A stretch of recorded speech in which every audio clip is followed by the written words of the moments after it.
Hello friends, this is Grease speaking. I recently hit 10,000 subscribers on my channel, which is just unbelievable and crazy. It was really only a few months ago that I hit 1,000 subscribers, so I'm not even sure how to process that. But I did want to put a little thank you video out, thank all the fans, thank everyone for watching, and also do a little Q&A. So thank you so much for watching over the years. My channel has been kind of a crazy roller coaster ride. I started off talking about Japanese movies and wearing kind of a stupid, basically a Slenderman outfit. I do want to thank all the people who have been supporting the channel since the beginning. There's been a lot of people who have continuously left really nice comments. There's been many times with this channel where I have thought about just quitting. But there's always been people who just comment nice things along the way, who are really encouraging, and that just always gives me that little gusto to keep going. So I really do want to thank everyone for watching all this time. But without further ado, let's get into some of the questions. So one of my patrons, Laz, asked on the Discord, what inspired you to do YouTube? Were there any creators that you were inspired by? What inspired me to start the channel? I think part of it was that I just like talking about weird stuff and investigating weird stuff.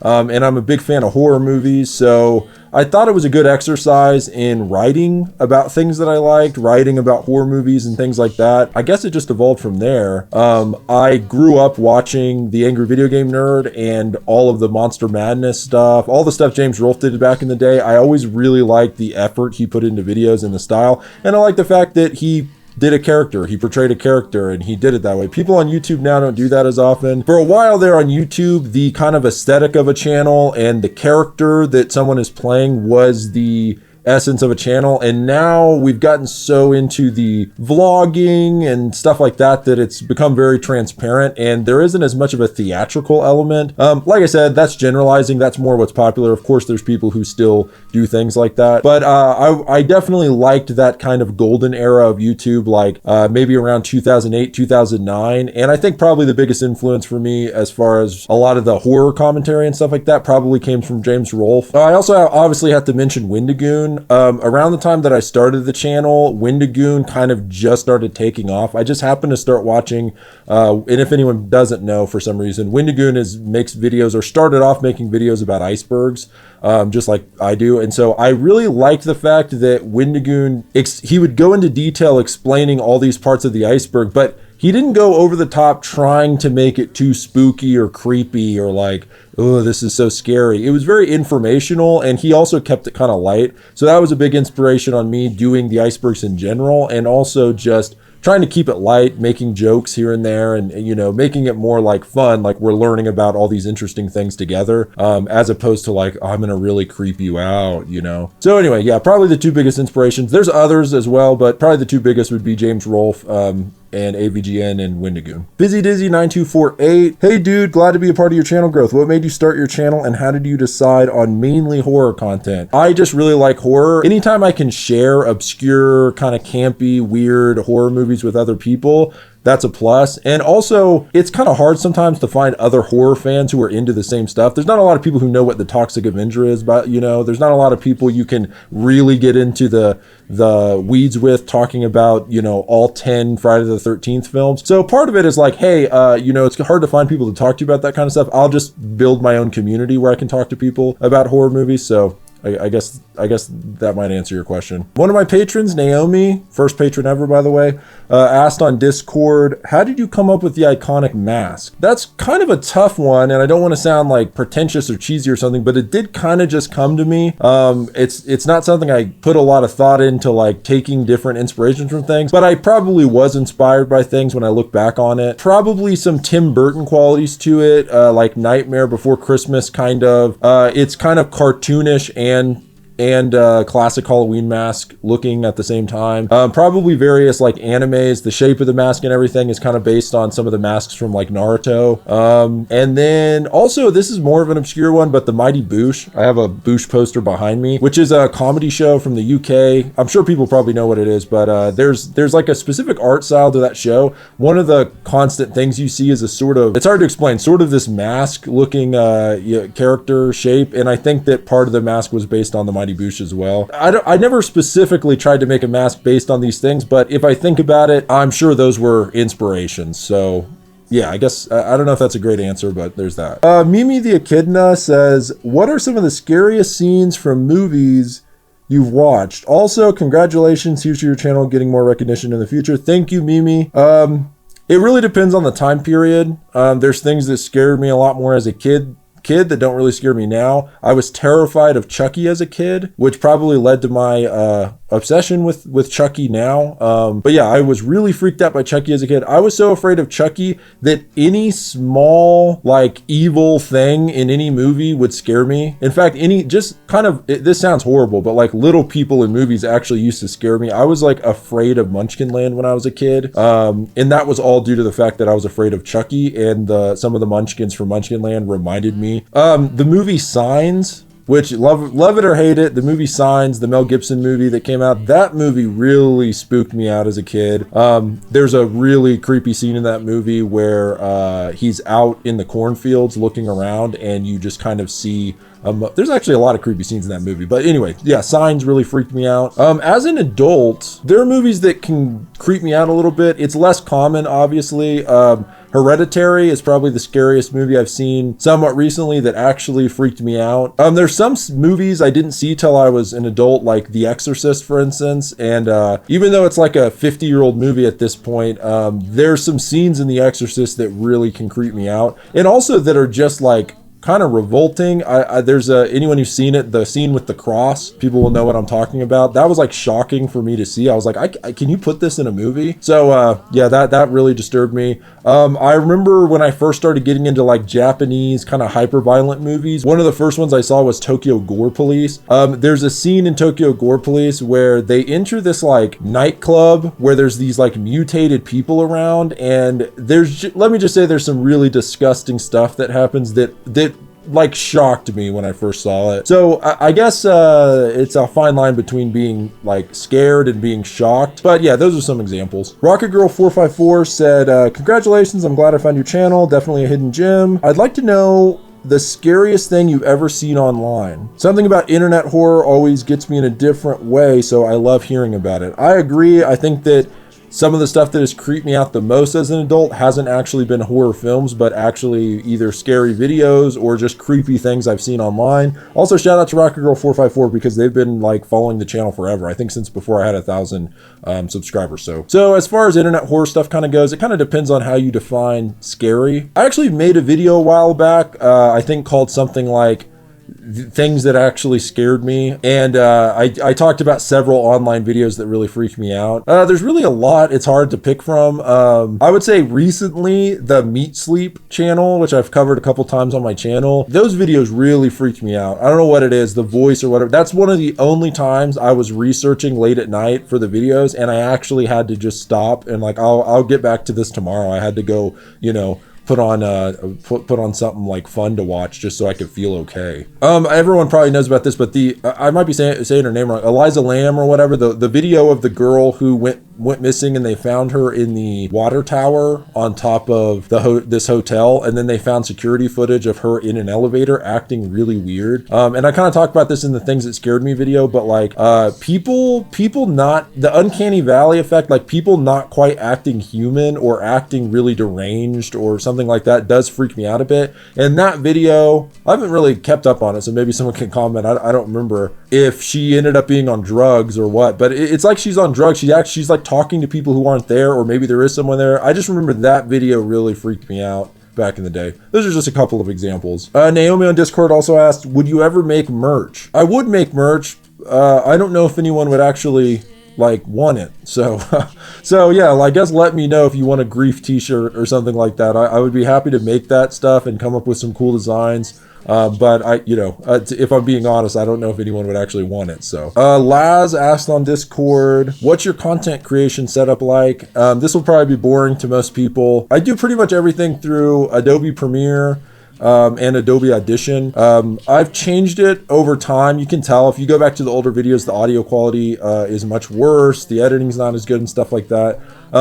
But I'd like to do a video at some point where I show like how I make a video, like an iceberg video, for instance, or something like that. I mentioned James Rolfe earlier. He made an AVGN episode where he just showed how he made an Angry Video Game Nerd episode, and that was like really influential to me at the time, because watching someone who makes really good content and them showing step by step how they do it and kind of some of the like lower budget ways of doing things was just like really inspiring, because I was like, oh, okay, I could do that. If I put the effort in, I could do stuff like that. So I might make a video like that at some point, and then I could go into detail about all the different things I do and the process in which I do it. To put it plainly, I mostly just record audio through Adobe Audition. I use that as the baseline for the video, and then I use Premiere Pro to edit everything else. And most of the stuff, I obviously just gather video and stuff like that from online. But I'll make a video getting more into that at some point. I've used different cameras since I started the channel. I've used my phone before. I've used Canon cameras like a T3i. I've also used a 5D Canon. Honestly, at the moment, the easiest thing I found to use that I've been using, I got a camera for vlogging a while ago. It's called a DJI. The camera is so versatile that I just end up using it all the time because it's so small. It's great camera quality. It's got like a built-in gimbal. So anyway, it's weird, but yeah, I'm basically using a vlog camera to film this right now called a DJI. You can look it up. It's an interesting camera. Probably one of the more difficult questions. Malediction on Discord asked, what's your favorite book / movie / manga / game? Doesn't have to be horror. I love hearing about that sort of stuff. So I actually preemptively tried to write a list because I knew that this would be hard to answer. I wish I could say I read more books. I just started really getting into reading more lately, and especially horror, but I've always really liked H.P. Lovecraft. I really am a big fan of sci-fi, and particularly sci-fi from like the 60s and 70s. That goes for TV as well and movies and stuff, but as far as books go, Philip K. Dick novels are really interesting. H.G. Wells, which is even older than that, and then Isaac Asimov. I like sci-fi a lot. I like horror a lot.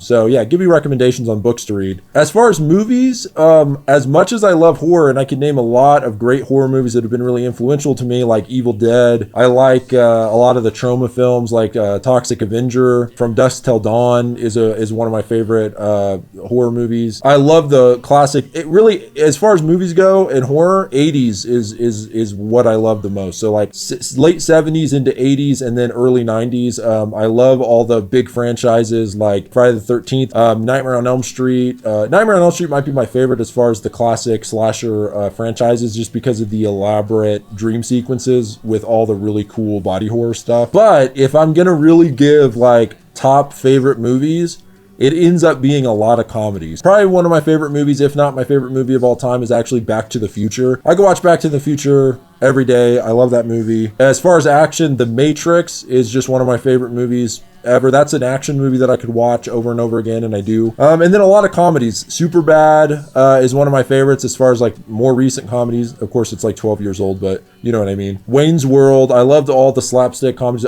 Mel Brooks movies like Blazing Saddles, Young Frankenstein, Spaceballs, like all the Mel Brooks like slapstick stuff I really love. Anyway, I could really go on forever when it comes to movies, but my top is always like comedy and horror. Those are the two big that I love. So of course I love stuff like Evil Dead 2 where they kind of mix comedy and horror. As far as manga goes, I've discovered some mangas that I've really liked just from doing the manga iceberg. Like for instance, Hideshi Hino is like an author I didn't really know about, but I really like his style, and he's just an interesting storyteller, and he's also just kind of disgusting, the stuff that he writes about. So I thought he was really interesting. He's kind of come up to be one of my favorites since I did the iceberg. Parasite is one of my favorite mangas that I've read. I think that's great. Obviously Junji Ito, like all his stuff. I read Uzumaki for the first time somewhat recently and really loved it.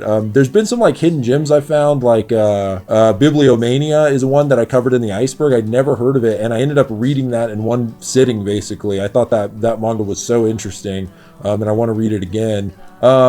One of my favorites of all time is a little, maybe obscure, maybe not, I don't know, is Dr. Slump, which is basically a manga that Akira Toriyama, the author of Dragon Ball, he wrote that before Dragon Ball, and it's purely comedy, but it's got that classic Akira Toriyama style, and so Dr. Slump is great. I love that one.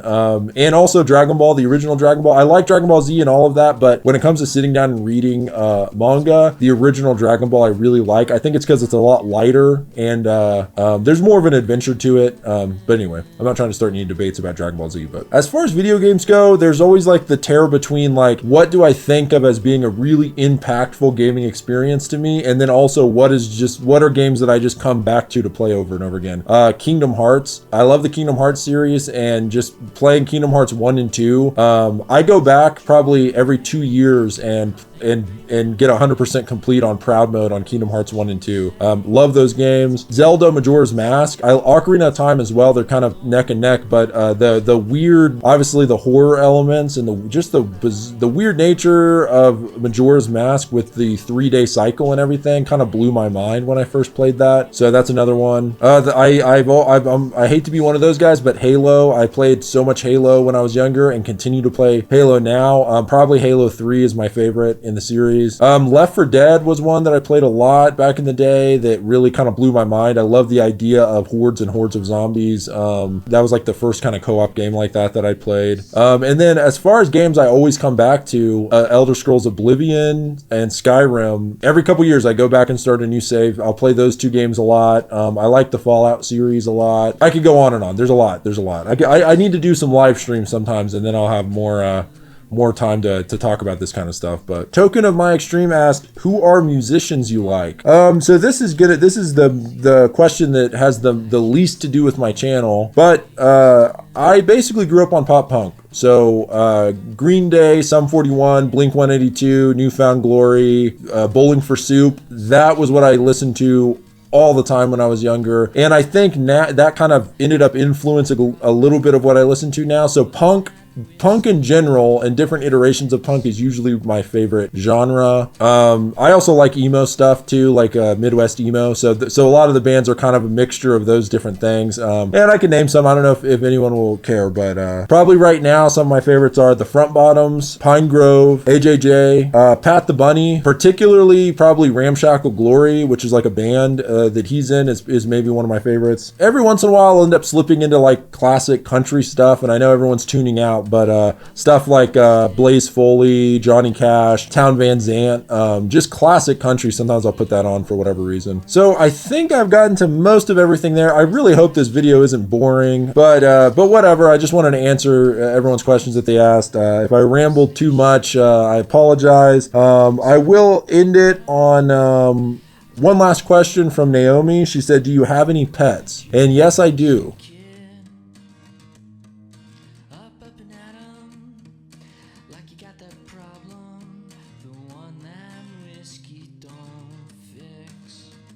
So anyway, thank you guys for watching. I can't believe I hit 10,000 subs. It really, I mean, I understand how lucky it is to do that. I want to keep making the best content that I can. I have a lot of cool stuff in the works right now. I'm trying to post more regularly while also still making kind of the bigger iceberg videos that I've been doing in the past. So I have a lot of good content coming out soon. And also, if anyone hasn't and is interested, you can join the Patreon. I'll write a handwritten note and send a grief sticker to you if you're interested. And then we also have a grief Discord going right now, and it's been really cool. It's like all cool people in there. We talk about horror and movies and art and all kinds of cool stuff. So join the Discord if you want. But yeah, I think that's all I got for you. This is Grief speaking. Goodbye, friends. Living what you hated. Did you feel remorse? If I asked the question, I'd be stuck here waiting. 'Cause gravestones don't say shit.